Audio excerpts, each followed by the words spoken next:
आपको लगता है कि 2017 से 22 तक बीजेपी ने स्टेट लेवल पे कौन से ऐसे 5 बड़े काम किए हैं कि बीजेपी रिवाज बदलने जा रही है, इस बार सरकार रिपीट कर सकती है? मेरे चिंतपूर्णी विधानसभा के क्षेत्र में ही 275 करोड़ रुपए के सड़कों के काम हुए हैं जी। इसी तरह अगर पानी की बात करी जाए, पीने के पानी की बात करी जाए, तो हिमाचल प्रदेश में ही जल जीवन मिशन के अंतर्गत बहुत ज़्यादा काम हुआ है, उसकी कल्पना नहीं की जा सकती। कभी ऐतिहासिक तौर पर जितनी बार भी यहाँ कांग्रेस सरकार रही है, इतना काम कभी नहीं हुआ था जितना काम इस बार हिमाचल प्रदेश में हुआ है और घर घर नल पहुँचाने की बात की गई है। बलबीर सिंह जी, जितने काम आपने गिनाए इनमें से कोई काम एक्स्ट्रा ऑर्डिनरी नहीं लगा हमें? सरकार होने के नाते या विधायक होने के नाते ये आपकी बेसिक ड्यूटी बनती है ये काम करना, लेकिन कुछ मुद्दे जो है पिछले इलेक्शन में हिमाचल के लोगों के साथ वादे किए गए थे, जैसे कि ओल्ड पेंशन स्कीम, बहुत बड़ा मुद्दा हिमाचल के लोगों के लिए, उसके लिए बीजेपी ने क्यों नहीं कुछ किया? हिमाचल प्रदेश राजा वीरभद्र सिंह जी के नेतृत्व में तत्कालीन सरकार पूरे हिंदुस्तान में पहली सरकार थी जिन्हें ओल्ड पेंशन स्कीम बंद करी थी और आज वो नौटंकी कर रहे हैं कि हम ओल्ड पेंशन स्कीम को बहाल करेंगे। अगर बहाल होगी तो भारतीय जनता पार्टी के कार्यकाल में ही होगी, क्योंकि श्री जयराम ठाकुर जी के नेतृत्व में। बलबीर सिंह जी, मैं आपको यहाँ रोकना चाहूंगा। आपने कहा भारतीय जनता पार्टी के कार्यकाल में ही ओल्ड पेंशन स्कीम हिमाचल में लागू हुई, लेकिन 5 साल से भारतीय जनता पार्टी का ही सरकार हिमाचल में चल रही है, कि वो अब तक क्यों नहीं कर पाई बीजेपी? कि 5 साल से आप विधायक हो, कुछ लोग नाराज भी हुए होंगे, जो एंटी इनकम्पेंसी है उसको कैसे कंट्रोल करोगे, क्या प्लान है आपका? चिंतपूर्णी विधानसभा के क्षेत्र में एंटी इनकम्बेंसी नामात्र के नाम पे है, परंतु फिर भी कुछ लोगों में थोड़ा बहुत रोष हो भी जाता है। मेरी कमी होती है तो उसको भी सुधारने का प्रयास करते हैं, कहीं उनको गलतफहमी होती है तो उनको भी सुधार लिया जाता है। नमस्कार, स्काई न्यूज हिमाचल में आपका स्वागत करता हूं, मैं कोमल सिंगला। आगामी विधानसभा चुनाव के चलते चुनावी सरगर्मियां हिमाचल प्रदेश में सरगर्म हो चुकी है, जिसके चलते तमाम कार्यकर्ता और नेतागण जो है इलेक्शन मोड में आ चुके हैं। इसी के चलते आज हम आपको लेकर पहुंचे हैं हिमाचल के क्षेत्र चिंतपूर्णी से बीजेपी के मौजूदा विधायक बलबीर सिंह के पास। सबसे पहले बलबीर जी, स्काई न्यूज पे आपका स्वागत। आपका बहुत बहुत धन्यवाद, सभी दर्शकों का धन्यवाद जिनके माध्यम से मुझे जनता के पास अपनी बात पहुंचाने का मौका मिला है जी। आप सबका धन्यवाद जी। बलबीर जी, सबसे पहले हम इंटरव्यू की शुरुआत करेंगे। जो बीजेपी की एक कैंपेन चल रही है हिमाचल में, स्टेट लेवल पे एक कैंपेन चल रही है कि इस बार इतिहास बदलेगा, इस बार बीजेपी रिपीट करेगी दोबारा 2022 के चुनाव में, कैसे देखते हो आप? हिमाचल प्रदेश के अस्तित्व में आने के बाद जी हमेशा 5 साल भाजपा, 5 साल कांग्रेस जी यहाँ पर राज करती रही है, परंतु मोदी जी के नेतृत्व में और प्रदेश में श्री जयराम जी के नेतृत्व में इस बार वो सारा रिवाज बदलने जा रहा है। भारतीय जनता पार्टी दूसरी बार यहाँ रिपीट होकर के सत्ता में आकर के जनता जनार्दन की सेवा करेगी। जी, आपका ये मानने का कारण क्या है? आपको लगता है कि 2017 से 22 तक बीजेपी ने स्टेट लेवल पे कौन से ऐसे 5 बड़े काम किए हैं कि इस बार बीजेपी जो इतिहास, बीजेपी रिवाज बदलने जा रही है, इस बार सरकार रिपीट कर सकती है? सबसे बड़ी बात तो हम विकास को लेकर के करते हैं जी। जब सरकार कोई बनती है तो जनता की अपेक्षाओं के अनुसार जनता की जो डिमांड होती है वो सड़कों का विकास हो, पानी का विकास हो, स्वास्थ्य का विकास हो, इसी तरह किसानों की बात हो। तो मैं समझता हूँ कि इन 5 वर्षों में हिमाचल प्रदेश सरकार में श्री जयराम जी के नेतृत्व में सड़कों का बहुत बड़ा सुधार हुआ है। मेरे चिंतपूर्णी विधानसभा के क्षेत्र में ही 275 करोड़ रुपए के सड़कों के काम हुए हैं। इसी तरह अगर पानी की बात करी जाए, पीने के पानी की बात करी जाए, तो हिमाचल प्रदेश में ही जल जीवन मिशन के अंतर्गत बहुत ज़्यादा काम हुआ है, उसकी कल्पना नहीं की जा सकती। कभी ऐतिहासिक तौर पर जितनी बार भी यहाँ कांग्रेस सरकार रही है, इतना काम कभी नहीं हुआ था जितना काम इस बार हिमाचल प्रदेश में हुआ है और घर घर नल पहुँचाने की बात की गई है। हमारे चिंतपूर्णी विधानसभा में क्षेत्र में ही नया डिवीजन खुला है। नया डिवीजन खुलने के बाद उसने कार्य करना शुरू कर दिया दिसंबर 2020 में, और कार्य करते करते आज तक 20 के बाद लगभग 200 करोड़ के करीब हम पीने के पानी की योजनाओं को लेकर के और साथ में सिंचाई की योजनाओं को लेकर के और साथ में वाटर हार्वेस्टिंग स्ट्रक्चर बना करके पानी, वर्षा का पानी रोक करके किसान के खेत में पहुंचाने की बात कर रहे हैं। और जहां तक शिक्षा की बात है तो शिक्षा के क्षेत्र में भी पूरे हिमाचल प्रदेश में सुधार किया है। और चिंतपूर्णी विधानसभा क्षेत्र में भी शिक्षा की दृष्टि से हमने 2 मॉडल स्कूल बनाए हैं, 3 उत्कृष्ट विद्यालय बनाए हैं। अटल आदर्श विद्यालय नवोदय जैसा स्कूल है वो यहाँ चिंतपूर्णी विधानसभा के क्षेत्र में ठट्ठल में मंजूर हुआ है। केंद्रीय विद्यालय हमारे चिंतपूर्णी विधानसभा के क्षेत्र के नंदपुर ग्राम पंचायत में मंजूर हुआ है। ये सारी आगामी योजनाएं हैं। मैं समझता हूं कि इस विकास को लेकर के जनता जनार्दन भारतीय जनता पार्टी के साथ खड़ी है। और साथ में हमेशा लोगों को लगता था कि सरकारें बनती हैं, सरकारें बन करके भ्रष्टाचार नेता लोग करते हैं, परंतु हिमाचल प्रदेश में ही नहीं बल्कि पूरे भारत में मोदी जी के नेतृत्व में और प्रदेश में श्री जयराम जी के नेतृत्व में हमारे नेताओं पर 1 रुपए के भ्रष्टाचार का आरोप आज तक ना लगा है ना वो साबित हो सका है। जहां तक चिंतपूर्णी की बात है तो मेरे ऊपर भी इन पौने 5 वर्षों में 1 रुपए का भी आरोप किसी विपक्ष के नेता ने आज तक नहीं लगाया है और मेरा संगठन भी उसी तरह कार्य कर रहा है। जी बलबीर सिंह जी, जितने काम आपने गिनाए इनमें से कोई काम एक्स्ट्रा ऑर्डिनरी नहीं लगा हमें। सरकार होने के नाते या विधायक होने के नाते ये आपकी बेसिक ड्यूटी बनती है ये काम करना, लेकिन कुछ मुद्दे जो है पिछले इलेक्शन में हिमाचल के लोगों के साथ वादे किए गए थे, जैसे कि ओल्ड पेंशन स्कीम, बहुत बड़ा मुद्दा हिमाचल के लोगों के लिए, उसके लिए बीजेपी ने क्यों नहीं कुछ किया? ओल्ड पेंशन स्कीम जब प्रधानमंत्री मनमोहन सिंह जी 1990-91 के दशक में श्री नरसिम्हा राव जी के प्रधानमंत्री काल में आर्थिक मामलों के मंत्री थे नो पेंशन स्कीम, नई pension scheme, old pension scheme को खत्म करने का जो बात थी वो लेकर के आए थे। उसके बाद प्रधानमंत्री अटल बिहारी वाजपेयी जी बने। उनके समय में भी, उनके कार्यकाल में भी इस योजना पर चर्चा हुई, परंतु लागू नहीं हुई। 2003 के बाद जब कांग्रेस पार्टी मनमोहन सिंह जी के नेतृत्व में दोबारा केंद्र में आई तो उस वक्त इस पुरानी पेंशन स्कीम को बंद करके नई पेंशन स्कीम लागू की गई थी। और हिमाचल प्रदेश राजा वीरभद्र सिंह जी के नेतृत्व में तत्कालीन सरकार पूरे हिंदुस्तान में पहली सरकार थी जिसने ओल्ड पेंशन स्कीम बंद करी थी। और आज वो नौटंकी कर रहे हैं कि हम ओल्ड पेंशन स्कीम को बहाल करेंगे।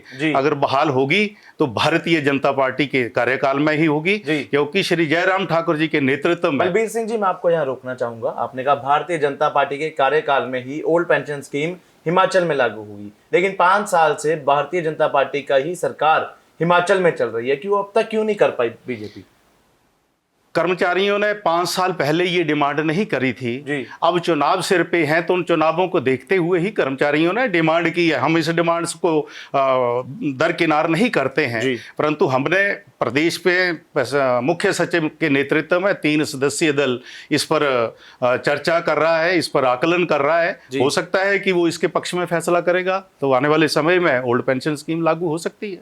बलबीर जी, आपको ऐसा नहीं लगता कि अक्सर चुनाव आने पे ये मुद्दे हर चुनावों में मुद्दा बन जाते हैं, लेकिन इनका सलूशन कोई सरकार नहीं दे पाती? जो इसका खामियाजा है वो क्षेत्र के या स्टेट के लोगों को भुगतना पड़ता है। लगता है कि इंसानियत के नाते या लोगों की भावनाओं को समझते हुए बीजेपी को इस इलेक्शन से पहले कोई स्टेप लेकर इस मुद्दे को सॉल्व करना चाहिए। 3 सदस्यीय कमेटी जिसमें फाइनेंस डिपार्टमेंट के भी अधिकारी शामिल हैं, वो इस पे आकलन कर रहे हैं। अगर वो कमेटी उसके ऊपर फैसला करती है तो सरकार करेगी। अब बात करते हैं अग्निपथ स्कीम की। सेंटर सरकार, बीजेपी की सरकार है, उनके द्वारा एक स्कीम लाई गई है देश के युवाओं को रोजगार देने के लिए, अग्निपथ, जिसका देश भर में विरोध भी हो रहा है क्योंकि 4 सालों के बाद सेना में से उन लोगों को निकाल दिया जाएगा जिन्हें आज भर्ती किया जाएगा। आपके अकॉर्डिंग अग्निपथ स्कीम देश के लोगों के साथ खिलवाड़ है? बिल्कुल नहीं, ये केवल मात्र कांग्रेस पार्टी की ही सोच है। दुनिया में सभी देशों में, लगभग 100 देशों में ये योजना चल रही है। भारत में भी अग्निपथ योजना अभी सरकार ने, मोदी जी की सरकार ने ये शुरू की है, जिसमें अग्निवीर भर्ती होंगे और 4 साल के बाद वो अपने क्षेत्र में फिर सेवाएं देने के लिए आगे निकलेंगे। सबसे बड़ी बात, दुनिया में जब एक अच्छा नागरिक बनने के लिए, एक सांस्कृतिक धरोहर बचा करके रखने के लिए आम जनमानस की जो जिम्मेवारी होती है, तो पूरी दुनिया में के 100 देशों में, अमेरिका, इटली, जो डेवलप कंट्री है वहां पर तो है, परंतु भारत में बड़ी चर्चा के बाद ये योजना लाई गई है। मैं समझता हूं कि बहुत अच्छी योजना है। केवल मात्र जहां कांग्रेस पार्टी के या विपक्ष के लोग हैं, उनके पास कोई मुद्दा नहीं है, उनके पास कोई नीति नहीं है, उनके पास कोई नेतृत्व नहीं है। वो केवल मात्र विरोध के नाम पर ही इसका विरोध कर रहे हैं, क्योंकि नौजवान इसमें गए हैं। और सबसे बड़ी बात, वो कह रहे हैं कि जी फौज में भर्ती कम हो जाएगी जी। उनको मैं बताना चाहता हूं कि अग्निपथ योजना से हट करके देश में जो कोटा है वो बरकरार है, इवन वो बढ़ाया जा रहा है। इसके अतिरिक्त इसी योजना के अनुसार उन नौजवानों को जो 17.5 साल से लेकर के 23 साल के बीच में भर्ती होंगे, 4 साल में उनको इतना पारंगत किया जाएगा कि उनमें से 25% को तो फौज में ही भर्ती मिल जाएगी जी, और 10% को लगभग पैरामिलिट्री में भर्ती मिल जाएगी जी। और कई प्रदेशों के मुख्यमंत्रियों ने वादा किया है कि वो एक अच्छे नागरिक बनकर के जब आएंगे, उनके पास 30 लाख रुपया होगा। वो केवल मात्र रोजगार प्राप्त करने वाले नहीं, अपनी इंडस्ट्री लगा करके आत्मनिर्भर होकर के और 4-10 लोगों को भी रोजगार देने वाले बनेंगे। जी बिल्कुल। तो बलबीर सिंह जी, आपके क्षेत्र की बात करते हैं। आपके क्षेत्र में लगातार कांग्रेस के विधायक रहे हैं, पिछली बार 17 में आप विधायक बने। कितना चैलेंजिंग था वो मूवमेंट, कांग्रेस से ये सीट छीनकर अपनी बीजेपी को झोली में डालना? 15 साल तक चिंतपूर्णी विधानसभा क्षेत्र में 2 विधायक लगातार कांग्रेस के रहे हैं जी। इस क्षेत्र को कांग्रेस डोमिनेटेड क्षेत्र माना जाता था जी, परंतु जनता के बीच 2012 में मैं आकर के चुनाव में मुकाबला किया था, केवल मात्र 438 वोटों से हम पिछड़ गए थे। फिर लगातार लोगों के बीच रह करके लोगों को आश्वस्त किया, लोगों के साथ वादा किया कि हम विकास करवाएंगे और विकास की दृष्टि से आपको कुछ बदलाव मिलेगा जी।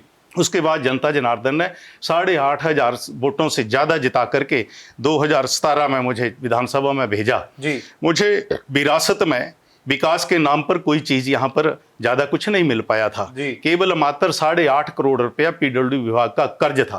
और 2012 में जो विधायक की प्राथमिकताओं की किट्टी होती है, नबार्ड से जिससे पैसा मिलता है, वो 90 करोड़ की जो सीमा थी, वो सीमा समाप्त हो चुकी थी जी। परंतु कांग्रेस के किसी भी विधायक ने एक बार तक भी ना मुख्यमंत्री के सामने, ना कहीं प्लानिंग की बैठक में, ना कहीं विधानसभा सत्र में एक बार भी उस पैसे को बढ़ाने की बात नहीं की। मैं धन्यवादी हूं अपने प्रदेश के मुख्यमंत्री श्री जयराम ठाकुर जी का, जिन्होंने पहली मीटिंग में जब मैंने बात रखी कि 8.5 करोड़ का कर्ज है, पिछली सरकार यहाँ हमारे ऊपर करके गई है, वो चुकता करना है, वो भी दिया। उसके अलावा 90 करोड़ से किट्टी 105 करोड़ तक बढ़ाई गई। उससे जहां सड़कों की जरूरत थी, चाबाग, गुरेट दुर्गम का क्षेत्र था, मथेड़ मेरा दुर्गम का क्षेत्र था, इन क्षेत्रों को जोड़ने की बात की गई। उसके बाद लगातार हर साल 15 करोड़ रुपया किट्टी वो बढ़ रही है। आज 150 करोड़ की भारतीय जनता पार्टी के समय में ही वो किट्टी पहुंच गई है। आज विकास की दृष्टि से पैसे की कमी नहीं है जी। बिल्कुल बलबीर सिंह जी, सीधा सवाल ले लेते हैं आपसे। आप दोबारा 2022 में चुनाव लड़ने जा रहे हैं, अपनी किस्मत आजमाने जा रहे हैं, तो एज अ वोटर कोई आपको वोट क्यों डाले, आपके चिंतपूर्णी क्षेत्र का इंसान? 15 वर्ष को देखा जाए तो ये 4.5 वर्ष हावी हो रहे हैं जी। कांग्रेस के कार्यकाल में ना नई कोई योजना बनी थी, ना कोई नया विकास हुआ था, तो उसको लेकर के जनता मेरे साथ खड़ी है। उनके दुख दर्द में, उनके सुख में हमेशा उनके साथ खड़ा हूं। और सबसे बड़ी बात, विधायक का जो मेन कर्तव्य होता है कि जनता के साथ सीधा संवाद। मैं हिमाचल प्रदेश के 68 विधायकों में अकेला ऐसा विधायक हूं जिन्होंने यहाँ अंब में चौक के ऊपर ही अपना कार्यालय रखा हुआ है। सुबह 9 बजे सरकारी कार्यालय 10 बजे कार्य करना शुरू करते हैं, विधायक का कार्यालय 9 बजे कार्य करना शुरू कर देता है। जो गरीब जनता जिनको विधायक से काम होता है, वो सुबह आकर के मिलते हैं। उनके जो काम करने वाले होते हैं वो तत्काल किए जाते हैं, जब बाद में अधिकारियों को मिलकर के करने पड़ते हैं वो बाद में किए जाते हैं। तो जनता में यहाँ एंटी इनकम्बेंसी वाली बात कुछ भी नहीं। मेरा अगला सवाल यही था, आपने खुद ही चर्चा छेड़ दी कि 5 साल से आप विधायक हो, कुछ लोग नाराज भी हुए होंगे। जो एंटी इनकम्बेंसी है उसको कैसे कंट्रोल करोगे, क्या प्लान है आपके पास? वैसे तो मेरा मानना है कि चिंतपूर्णी विधानसभा के क्षेत्र में एंटी इनकम्बेंसी नामात्र के नाम पे है, परंतु फिर भी कुछ लोगों में थोड़ा बहुत रोष हो भी जाता है। तो भारतीय जनता पार्टी का कार्यकर्ता रोष ना मानते हुए हमेशा पार्टी के साथ खड़ा रहता है। दूसरा बात, मैं भी मिलनसार व्यक्ति हूँ, उनके साथ मिलता रहता हूँ, जो रोज़ मिलता हूँ, रोज़ बात करता हूँ।